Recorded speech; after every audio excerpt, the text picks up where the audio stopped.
The Philippines is home to many languages that are being used in each region, the most popular ones being Tagalog in Luzon, Cebuano in Visayas, as well as in the Mindanao, but Maguindanaon is also often used there.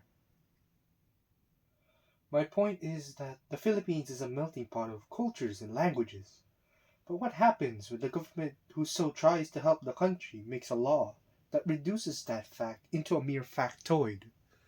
Hello, everyone. My name is Kent Nathaniel B. Bornales, and welcome to my very first podcast. This is for the completion of our GED 129 here at Mapua University. The topic for this time is about my opinion and thoughts on the recent changes regarding the medium of instruction in the early grades, which is from kinder to grade 3, and the placement of Filipino subjects in the K-12 curriculum, as well as how might these changes impact national identity and cultural development, which will lead into my final question to answer for this whole podcast, being how can students like ourselves contribute to improving the Philippine educational system.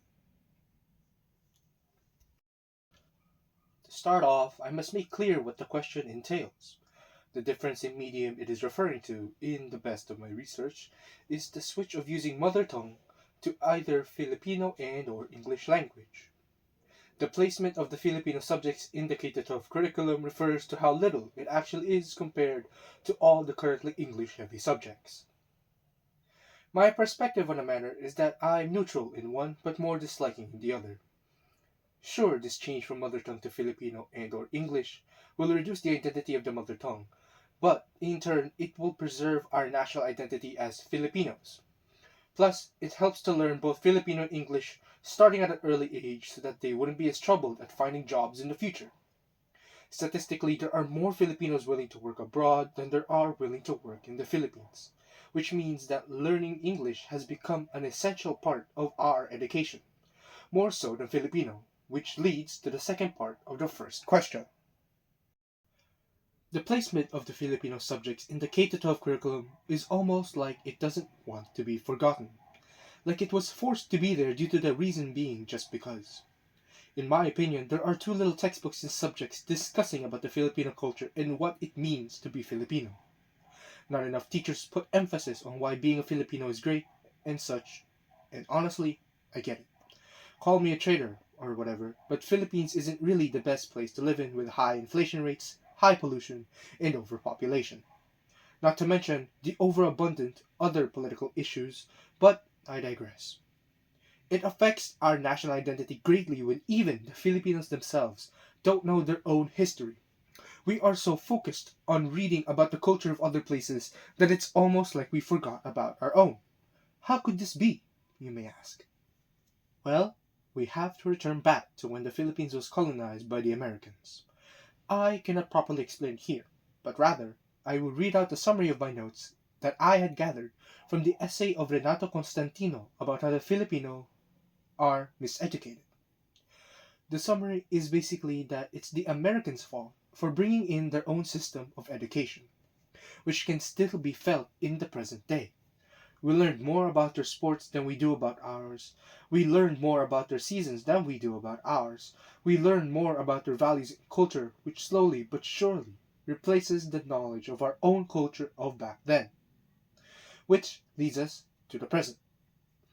In terms of the new mother tongue law, as sunstar.com calls it, in my opinion, it's not really going to affect the cultural development of the groups here in the Philippines, since the parents of the children can teach them that on their own time. Now, for the final question. I believe that students like us can improve the Philippine education system by doing everything in our power to complain. We have done so for the past years now, but it's not enough. The Department of Education has done all that they can to improve it, but it's not enough. It will never be enough because it is lacking. What is lacking is the people smart enough to actually solve the problems we are facing. Of course, not all problems can be solved easily, and some can't even be solved at all. But as students, all we can do now is send mountains of complaints until someone can do something about it. We aren't graduated yet, and since we are currently experiencing the education system ourselves right now, once we graduate, then we will be able to further complain. It's not like we're omnipotent. Anyways, in summary, new mother tongue law is fine, too little Filipino things being highlighted and told to students, brain drain being popular, the mother tongue law affects our national identity greatly in a negative way, and affects our culture development by about the same as the number zero. The colonization of the Americans may have led us to this, and as students, all we can do is complain. In conclusion, we're barely fine.